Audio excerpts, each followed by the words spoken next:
Welcome back to my channel. कसे आहात तुम्ही सर्व? तर आज सियाच्या टिफिनसाठी मी बनवली होती पत्ताकोबी मटार टाकून. त्यानंतर मशीनला कपडे लावून घेतले. त्यानंतर मग मी लिहित होते की कुठे पैसे खर्च झाले, काय झाले. कारण आपण वेगवेगळ्या ठिकाणी वेगवेगळ्या माध्यमातून ट्रान्सफर करतो. कधी कॅश देतो, कधी फोनपे, कधी स्कॅनर थ्रू, कधी काही वेगळं. सो ते जास्त समजून येत नाही. आणि असं वहीवर लिहून ठेवले की आपल्याला एक अंदाज येतो की किती पैसे कुठे गेले, काय गेले. सो मी असं करत असते. त्यानंतर कोण कोण असं करतं हे मला नक्कीच सांगा. हे मला म्हणजे बरं वाटतं हे असं करायला, जेणेकरून समजतं लवकर. त्यानंतर मग मी अंघोळ वगैरे केली, फ्रेश झाले आणि मी इथे अशी तयार झाले होते.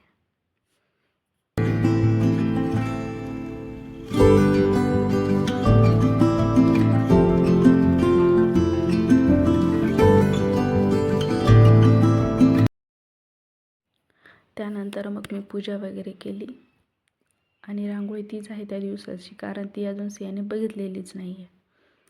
सो मी असं माझं देवघर दिसतं आहे, काहीतरी आपलं जुगाड करून बनवलेलं.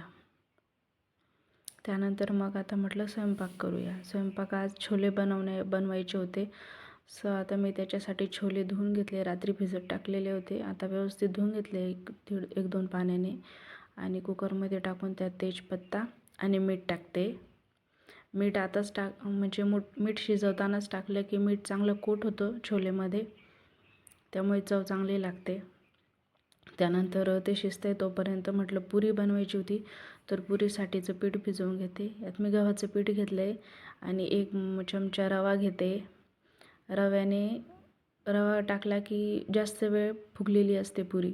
त्यानंतर थोडंसं मीठ चवीनुसार आणि त्यानंतर 1 चमचा बेसन पीठ टाकायचं, कारण हे की त्याने खुशखुशीत होते पुरी. तुम्ही टाकत नसाल तर नक्की एकदा टाकून बघा, ट्राय करून बघा. ते सर्व व्यवस्थित मिक्स करून घेते आणि याचा घट्टसर असं पीठ भिजवून घेते. पुरीला असं घट्टसरच भिजवायला हवं पीठ, जास्त पातळही नको. सो आणि भिजवल्यानंतर मी आता त्याला असं रेस्टसाठी झाकून ठेवणार. तोपर्यंत मी इकडे आता भाजीची तयारी करत होते. तेल टाकलं कढईत. त्यानंतर जिरे आणि तेजपत्ता आणि दालचिनी आणि आता कांदा असं जाडसर प्युरी बनवून घेतलेली होती, तर ती टाकते. जास्त बारीक नाही बनवलेली मी, थोडी जाडसर अशी बनवली होती. तर आता ती टाकते. आता ती ब्राऊन झाली की त्यात टाकणार टोमॅटोची प्युरी. टोमॅटोची प्युरी बनवताना मी त्यात आलं, लसूण, टोमॅटो आणि थोडासा बीटचा तुकडा टाकला होता, जेणेकरून भाजीला छान कलर येईल म्हणून. होताच बीट, म्हटलं चला मग कलर येण्यासाठी तोही टाकून दिला. कारण मी आता काश्मीरी लाल मिर्च वगैरे नाही आहे माझ्याकडे वापरायला, नाहीतर त्यानेही छान कलर येतो. पण मी आपली अशी घरगुती लाल तिखट आहे, तर त्याने एवढं छान कलर येत नाही. मग असं बीट वगैरे टाकलं की छान कलर येतो.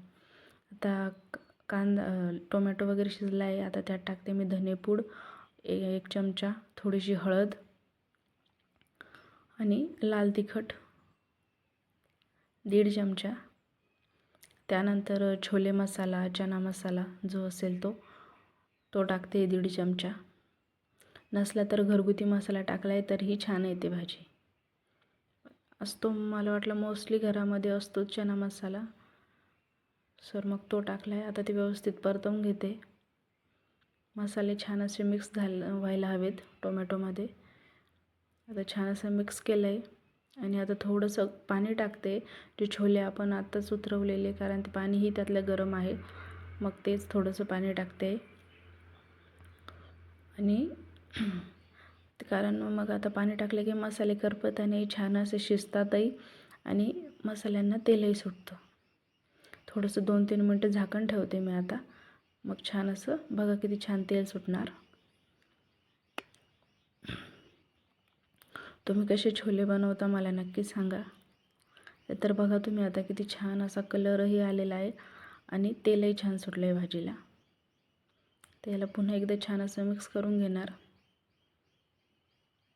आणि त्यानंतर आता आपण टाकूया ते शिजवलेले आपले छोले.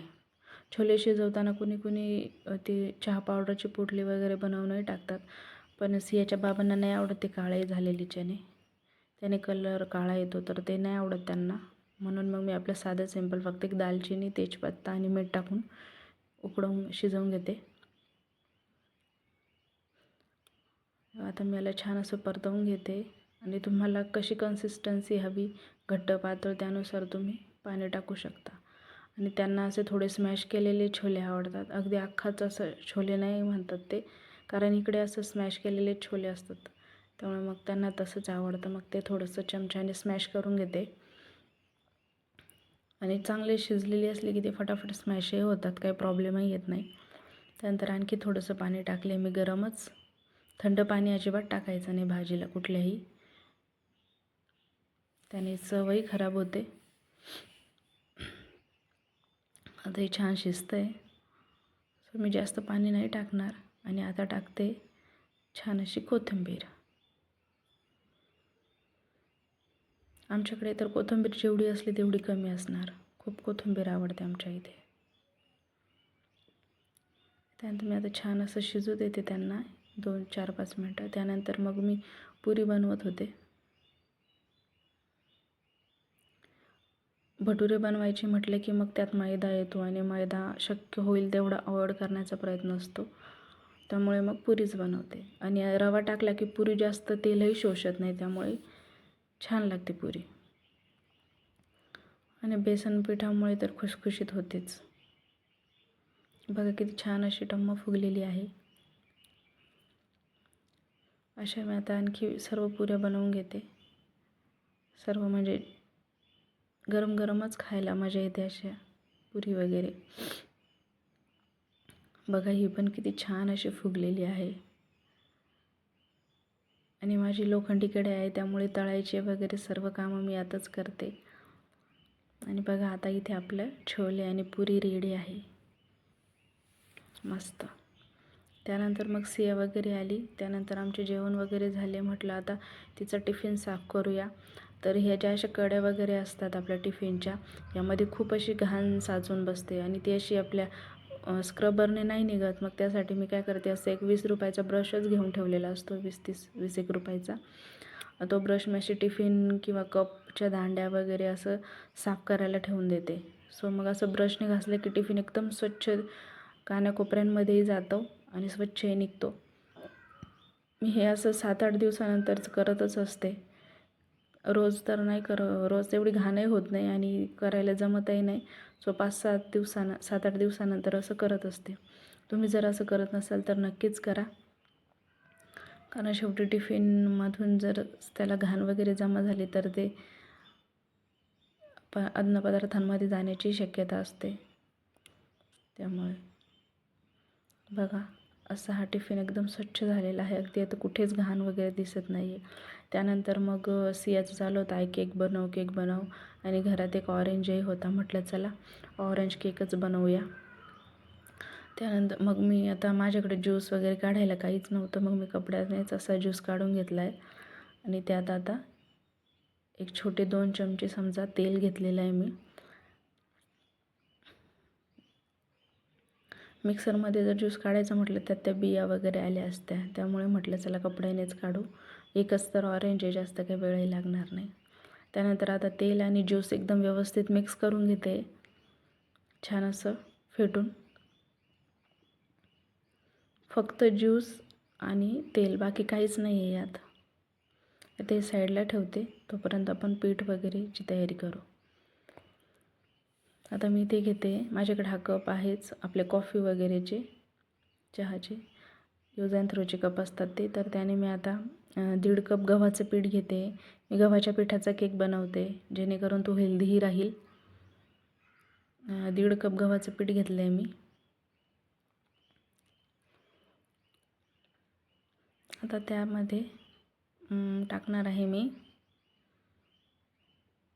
1 चमचा बेकिंग पावडर, छोटा चमचा आहे अगदी. 1 चमचा बेकिंग पावडर टाकली आहे. 1 चमचा बेकिंग सोडा, थोडंसं कमी आहे 1 चमच्यापेक्षाही. त्यात त्याचं अशी खड्यासारखं झालेलं होतं, त्यामुळे ते वाटतंय तसं. 1 चमचा बेकिंग सोडा, त्यानंतर साखर, दळलेली साखर आहे, पिठी साखर ती घेतली मी अर्ध्या कपाला थोडीशी वरती. तुम्ही कसं गोड आवडतं वगैरे त्यानुसार कमी जास्त करू शकता साखर. मी थोडा कमीच गोड करते, त्यामुळे एवढी साखर पुरेशी आहे. आणि आता हे व्यवस्थित मिश्रण एकजीव करून घेणार.